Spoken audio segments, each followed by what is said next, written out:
자, 한경구 단장 모셨는데요. 대통령실 인선이 이제 이루어지고 있습니다. 네. 비서실장, 정무수석 네, 인선이 맞아요. 어떻게 보고 계십니까? 지금 이제 그 사실은 하마평에 이제 원희룡 전 국토부 장관이 제일 먼저 거론됐었고요. 이제 두 번째는 이제 그 홍준표가 추천했다고 하는 장제원 의원이 있는데요. 저는 두 분 다 상당히 그 막중한 비서실장의 직을 충분히 완수할 수 있는 분이다라고 저는 자체 평가를 하고요. 다만 이제 그 비서실장이라는 자리가 중책이면서도 최종 그 결정이나 정책을 결정짓는 자리는 아닙니다. 그렇기 때문에 사실 원희룡 같은 분들은 이미 국토부 장관을 역임하셨고 대통령실에서, 그리고 또 하나 이분은 또 다른 어떠한 결정권을 가질 수 있는 자리에 가셔도 충분히 그 직을 수행할 수 있는 역량이나 함량이 되시는 분이기 때문에 굳이 뭐 비서실장이 아니더라도 상관없어요. 다만 이제 그 원외에 있는 장제원 의원님 같은 경우에는 불출마 선언까지 했고, 그래서 이분이 또 그 대통령에 등극하는데 안철수하고의 어떤 단일화에 아주 중요한 역할을 한 그 사실도 있고, 그래서 장제원 의원은 비서실장으로 저도 안성맞춤이다. 근데 마지막에 이 홍준표가요, 입을 가만히 두질 않고, 오늘 언론 보도에도 그게 나오더만요. 그 4시간 만난 걸 쪼개기로 쌀라미로 그냥 다 폭로를 하는 거예요. 울겨 먹어. 네, 야. 계속요. 쪼개갖고요, 박사님. 왜 서울의 소리도 아니고. 그러니까요. 네. 그러면서 자기가 지금 김한길 총리 설하고 지금 장제원 비서실장 자기가 추천했대요. 그러면서 못하면 잘라버리면 되죠.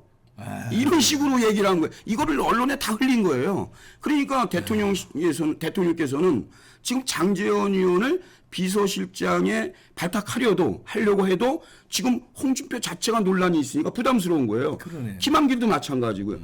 홍준표가 추천했다고 하는 그 김한길 지금 엄청나게 논란이거든요. 그래서 지금 다시 그 총리는 아직 보류하고 있습니다. 새로운 인선을 지금 아직까지도 한덕수 총리 외에 별다른 특별한 사람이 없기 때문에 보류했는데, 오늘 이제 여러분과 소통할 게 비서실장입니다. 이 비서실장은요 굉장히 중요한 자리예요, 사실은.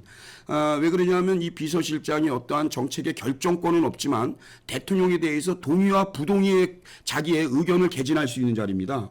그렇기 때문에 상당히 중책이고, 그 자리가 상당히 또 대통령실이라는 상징적 의미가 있어요. 누가 비서실장인가? 과거에 돌이켜보면 여러분들 그 노무현 대통령의 비서실장은 문재인이었고요.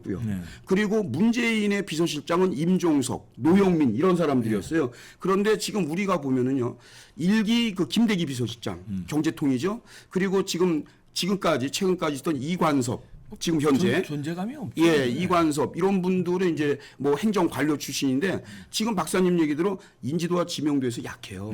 예, 약하고 국민들한테 확 와닿는 게 없어요. 정무 감각이 없고. 그래서 이번에 정무수석에는 이제 완전히 그 정치통이죠. 뭐 홍철호, 그리고 이제 제일 중요한 비서실장에 정진석 그 오선이요. 이분을 갖다가 중진을, 그리고 이분은 사실 국무총리로 가나 뭐 비서실장으로 가나 또 다른 자리에 어디를 발탁을 하더라도 정무수석이나 다 그 직을 맡을 수 있을 정도로 이분은 중량감이 있고, 그리고 누가 보더라도 우리 국민들이 볼 때에는 정진석, 그럼 인지도와 지명도가 뒤따라가고 있기 때문에 상대적으로 그 대통령실의 위상이나 격이 훨씬 더 커 보일 수 있는, 높아 보일 수 있는 그러한 분이 정진석이다. 왜냐하면 이분이 지금 우리 대통령실이 지금 메시지 관리가 안 된다 하는 얘기들이 많이 나오잖아요, 여러분들.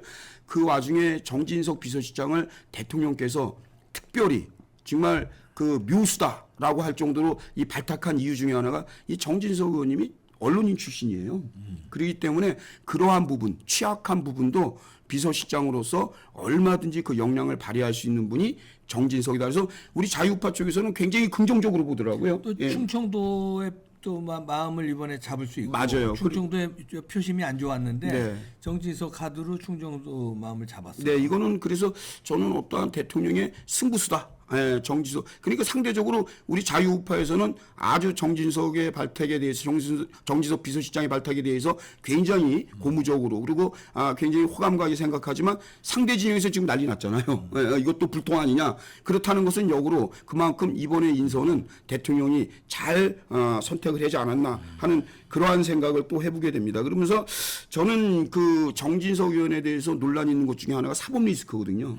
바로 지난 그 노무현에 대해 대해서 그 사자 명예훼손으로 해서 징역 6개월을 받은 걸 가지고 여러분들이 많이 걱정을 하시는데 그거는 제가 우리 박사님하고도 방송에 통해서 얘기했지만 박병곤이라는 그 정치판사에 의해서 그 이례적으로 그거 여러분들 그 정치권뿐이 아니라 우리 국민들도 쉽게 납득이 안 가는 선거거든요. 징역 6월을 선고해 버렸어요. 1심에. 그래서 그런 부분 때문에 여러분들이 굉장히 그 좌충우돌하면서 이게 좀 잘못되는 거 아니냐라는 얘기가 있는데 사실 여러분들 그 이재명과의 단독회담 여러분들 그 전면 중단되고 이제 완전히 안 만난다는 게 아니라 분명히 영수회담이냐 단독회담이냐 형식의 문제가 있다. 그래서 여러분들 지금 그 갑론을박들이 굉장히 많은데요. 대통령께서 그 거부한 이번에 영수회담을 거부한 거에 대해서는 완전히 안 만나겠다 이렇게 단정 지을 건 아니고요.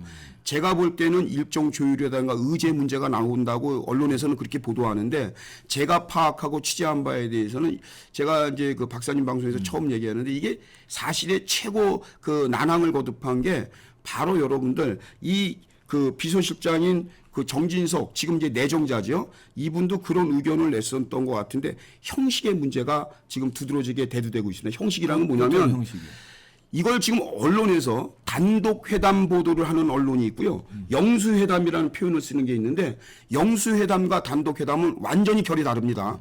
단독 회담은 글자 그대로 이재명과 대통령의 만남이고요. 영수회담은 여야 대표가 함께 하는 겁니다.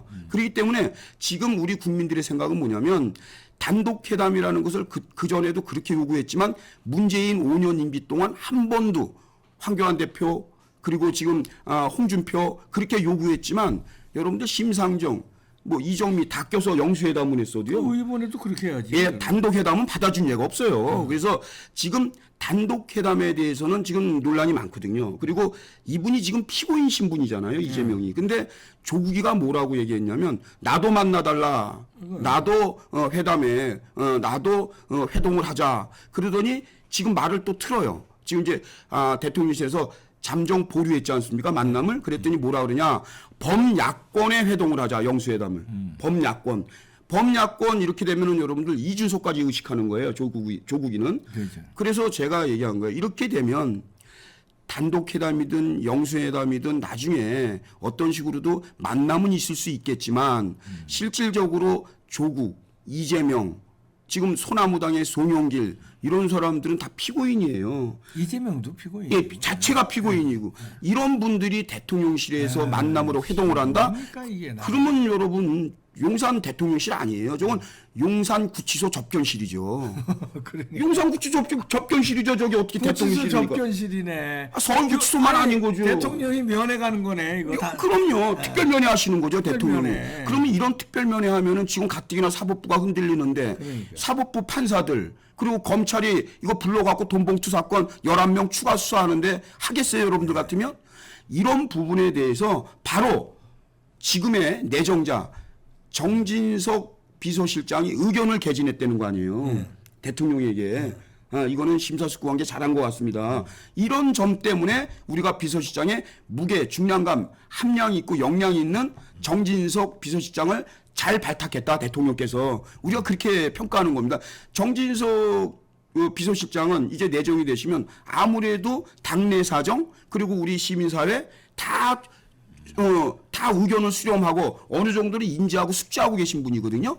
이런 분하고 지금 이제 박사님도 얘기했지만 김대기나 이간섭 아무래도 여러분들 그 차이가 있을 수밖에 없거든요. 그래서 저는 정진석 비서실장이 지금 내정이 돼서 이제 뭐 대통령이 직접 소개까지 하고 브리핑을 하면서 그리고 지금 대통령이 그 언론인 출신의 비서실장 정진석 비서실장을 내정하면서 좀 스탠스가 달라졌어요. 또 스태핑을 다시 합니다. 그러게요. 예, 이런 것은 그 비서실장이 지금 언론인 출신이라는 것을 충분히 감안해 보면 여러분들 무엇이 달라지고 있는지를 여러분들이 우회적으로 알 수 있거든요. 그래서 제가 여러분들에게 드리고 싶은 것은 대통령실이 어떠한 식으로도 중심을 잡아야 되고 기강이 확립이 되어야 합니다.